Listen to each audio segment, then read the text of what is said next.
हमको सहयोग देती है, आशीर्वाद सदैव देती है। तो यज्ञ के सहयोगी सदैव होना चाहिए। और कथा यहीं से प्रारंभ होता है। ओम नमो भगवते वासुदेवाय नमः।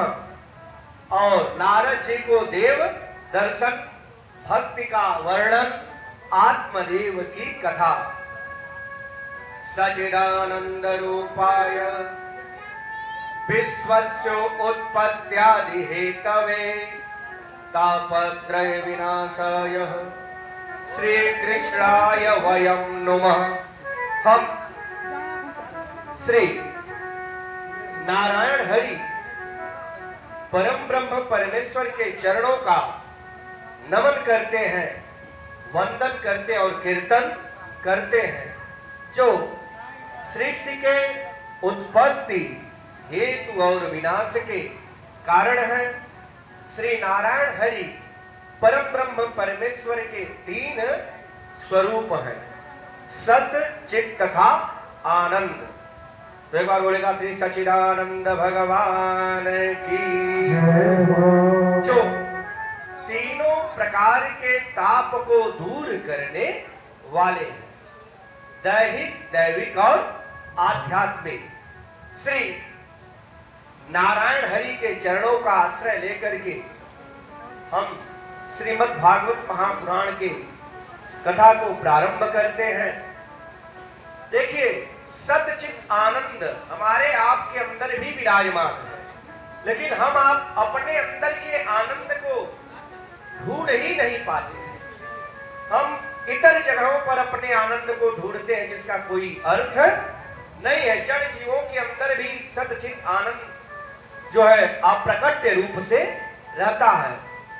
तो हमको आपको सर्वप्रथम मादक पदार्थ के सेवन का परित्याग कर देना चाहिए। सर्वप्रथम भगवत प्राप्ति के साधन में सर्वप्रथम हमको क्या त्याग करना? मादक पदार्थ का और माया का। क्योंकि लोभ हिंसा पिंड को नहीं खाया, लोभ हिंसा पिंड को नहीं खाया, जो जग जान होगा माया, जो जग जान होगा माया, जो जग जान होगा माया। लोभ पापस्य कारणम, लोभ पाप का कारण बनता, इसलिए प्राणी को कभी भी लोभ नहीं करना चाहिए। सदैव भगवान के गुणों का दान करना चाहिए। एक बात परम पुनीत ऋषिगण लोगों में यह कोलाहल उत्पन्न हुआ कि हम लोग सर्वप्रथम ज्ञान सत्र का आयोजन कहां पर करें। ऋषिगण से कोलाहल श्री देवता जी लोगों तक पहुंचा। वहां पहुंचने के बाद तब देवता लोग भी इस कोलाहल का कोई समाधान नहीं कर पाए, तो श्री ब्रह्मदेव जी के यहां गए। तो ब्रह्मा जी ने कहा कि मैं आप लोगों के शांति के लिए एक नेमी चक्र चलाता हूं। इसकी गति जिस स्थान पर जाकर के शांत हो जाएगी, और वहीं पर सर्वप्रथम ज्ञान सत्र का आयोजन किया जाएगा। ब्रह्मा जी ने चक्र चलाया।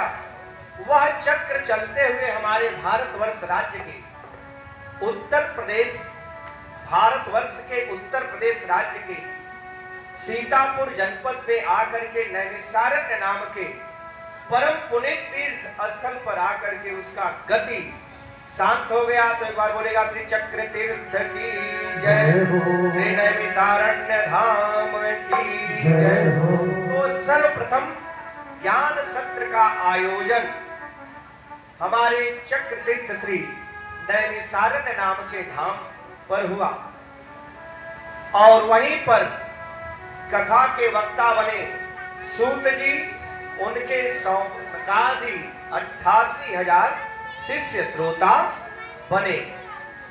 तो भगवान प्राप्ति के साधन में घर बार छोड़ने की आवश्यकता नहीं है कि हम आप घर बार का त्याग करके ही भगवान को प्राप्त कर सकते हैं, ऐसा कहीं सिद्धांत नहीं है। घर पर भी हम आप रह करके भगवान को प्राप्त कर सकते। हमको घर बार छोड़ने की कोई आवश्यकता नहीं है, विचलित होने की आवश्यकता नहीं है, क्योंकि सबरी ने कहां पर वेद पढ़ा, गोपी कब गई पाठशाला, गजराज ने कब है मंत्र पढ़ा, कुब्जा ने चंदन घिस डाला। तो हमको आपको वन में जाने की आवश्यकता ही नहीं है। सबरी माता जो आदिवासी थी, उनको मतंग ऋषि जी बतलाए कि आपके यहाँ एक दिन श्री रामचंद्र जी आएंगे, और तभी से माता सबरी श्री रामचंद्र जी के नाम का स्मरण और भजन करती है कि एक दिन मेरे राम अवश्य ही आएंगे। ये उनका प्रेम था, भाव था। तो वहां भगवान आते हैं। आपको पता है उनके जूठे बेर को, मतलब वो चखती थी बेर को कि किस वृक्ष का जो बेर है वो बड़ा ही मधुर हो, इसलिए वो उसको चखती थी।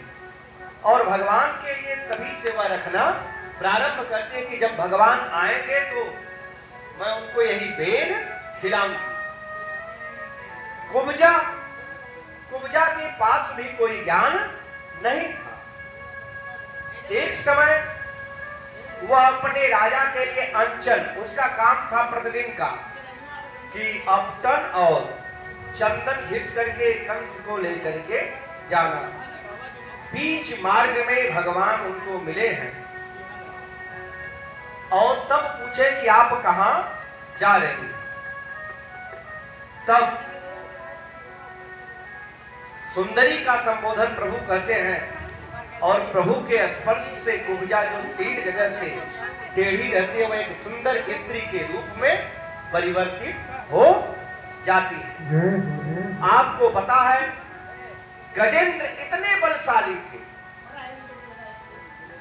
मतवाले थे, ग्राह से 1000 वर्ष तक युद्ध किए हैं, जब तक उनके अंदर सामर्थ्य और बल रहा।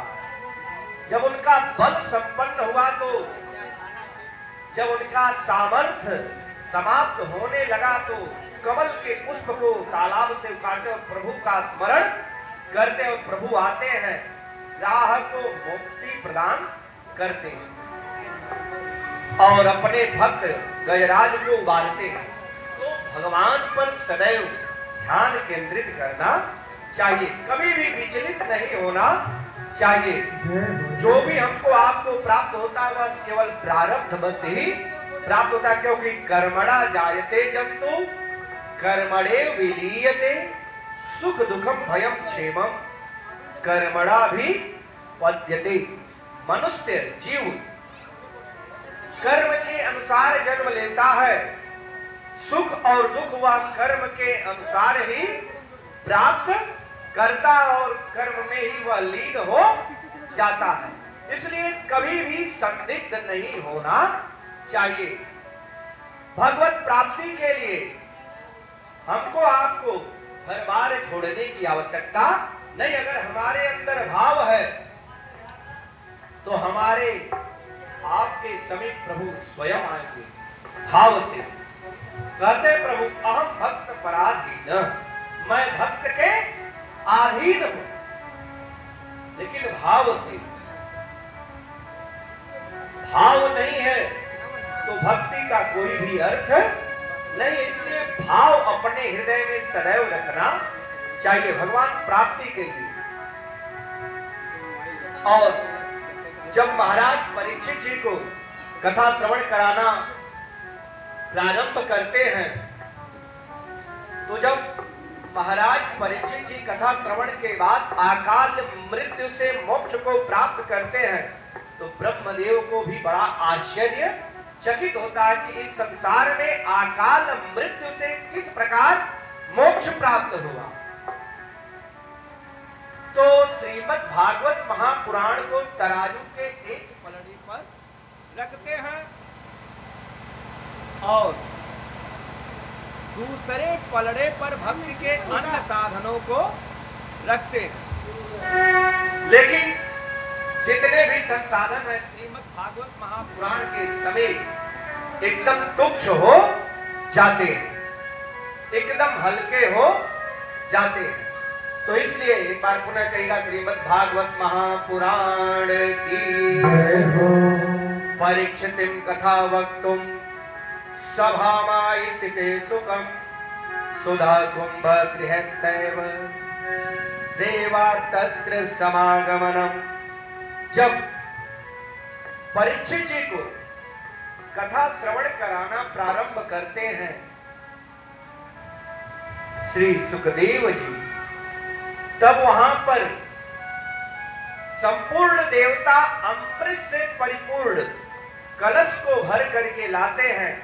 कहते हैं कि आप हमको कथा का रसपान कराइए, बदले में मैं आपको यह अमृत प्रदान करता हूं। तब वहां पर सुखदेव जी कहते हैं क्व सुधा क्व कथालोक क्व कांच क्व मणिर महान। कहा कथा रूपी अमृत और कहा यह अमृत। यह अमृत जो है वो मुक्ति नहीं देगा, जो मुक्ति प्रदान करेगा वो कथा ही मुक्ति प्रदान करेगा। इसलिए उन्होंने